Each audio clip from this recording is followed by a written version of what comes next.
Selamat pagi anak-anak. Hari ini kita akan melanjutkan pada tema 6 subtema 2 pembelajaran 2 dengan muatan pelajaran IPA, Bahasa Indonesia, dan Seni Budaya dan Prakarya. Masih bersama dengan Ibu Fiona Ai. Bagaimana kabar anak-anak hari ini? Ibu berharap kalian semua dalam keadaan sehat dan tetap mematuhi protokol kesehatan ya. Sebelum kita memulai pelajaran hari ini, mari kita berdoa menurut agama dan keyakinan kita masing-masing.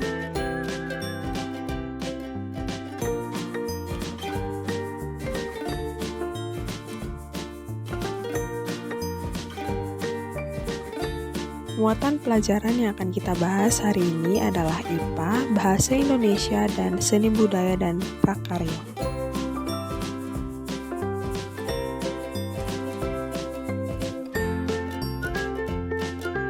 Dalam muatan IPA, hari ini kita akan belajar mengenai perpindahan kalor secara konveksi.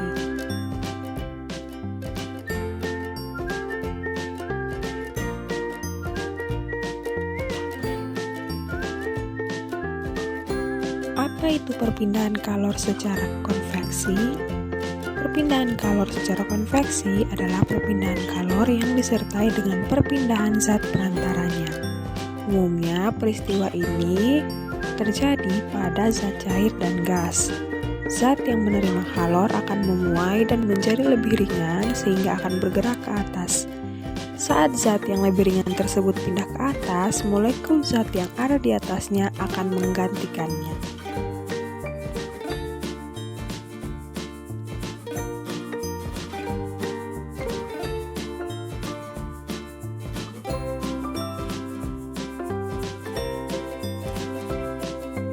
Berikut ini adalah peristiwa perpindahan panas secara konveksi.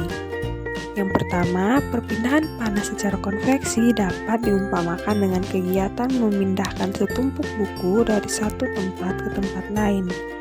Ketika kamu memindahkan buku tersebut ke tempat lain, tentu kamu akan ikut bersama dengan buku-buku tersebut. Jika buku-buku itu diumpamakan sebagai energi panas dan kamu adalah medianya, maka perpindahan kalor dengan cara konveksi akan menyertakan perantaranya. Yang kedua, peristiwa konveksi terjadi pada saat merebus air. Air yang letaknya dekat dengan api akan mendapat panas sehingga air menjadi lebih ringan. Air akan bergerak ke atas dan digantikan oleh air yang ada di atasnya, dan juga demikian seterusnya. Nah, sekarang kita akan masuk ke dalam muatan bahasa Indonesia.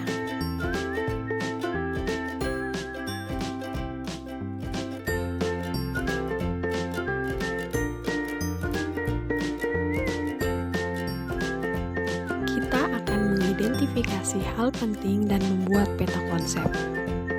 Apa itu peta konsep? Peta konsep merupakan bagan atau ilustrasi yang menyajikan informasi yang saling terhubung. Cara membuat peta konsep secara manual ada 3, yaitu yang pertama, menggunakan bacaan atau materi yang sudah disiapkan. Kedua, menggambar bagan tentang tema peta konsep yang akan dibuat, seperti lingkaran atau persegi panjang.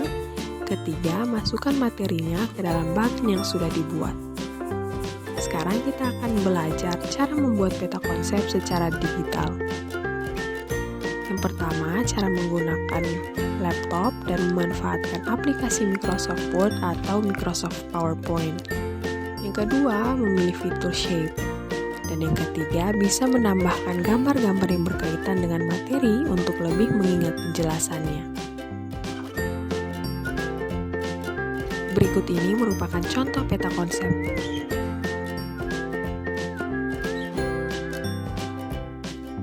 Percobaan menyelidiki perpindahan panas secara konveksi.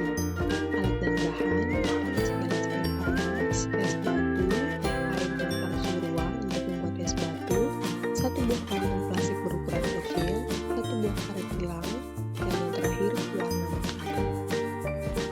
Kemudian kita akan melihat cara membuat es batu berwarna.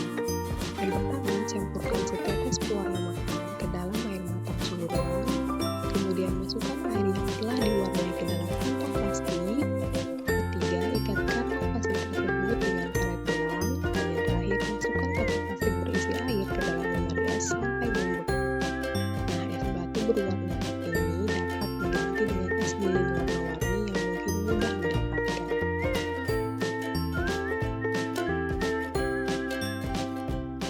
kegiatan percobaannya, yang pertama siapkan satu buah gelas ukuran sedang, isi dengan air panas, usahakan gelas cukup besar sehingga dapat membuat es batu yang telah dibuat sebelumnya. Yang kedua, masukkan es batu berwarna ke dalam gelas air panas. Yang ketiga, amati es batu yang ada di dalam gelas berisi air panas tersebut. Dan terakhir, yang keempat, catat apa yang terjadi dengan es batu berwarna tersebut. Kita akan melanjutkan pada muatan seni budaya dan prakarya.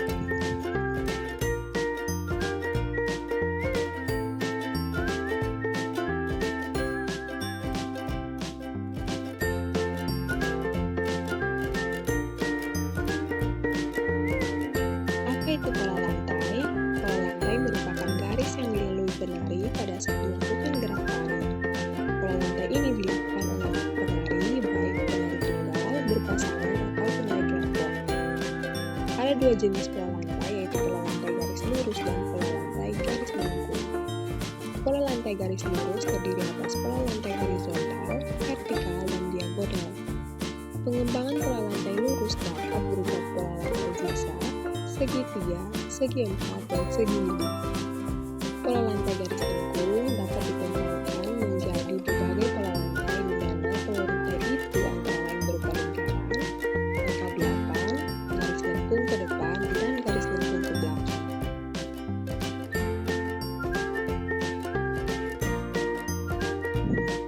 Terdapat dua jenis tarian dengan pola lantai berbeda. Yang pertama, tari jalan kepang yang berasal dari Yogyakarta. Tari ini punya pola lantai gabungan antara pola lantai lurus dan pola lantai lengkung yang sederhana.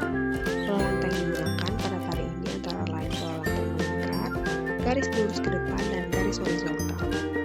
Yang kedua, tari Pedaya Semang yang berasal dari Yogyakarta juga. Tari ini mempunyai pola lantai yang sudah tertentu dan punya makna tertentu. Bahkan, pola lantai yang digunakan pun memiliki nama tertentu, seperti gawang jajar wayang, tiga-tiga, gawang perang, dan gawang kalajengking.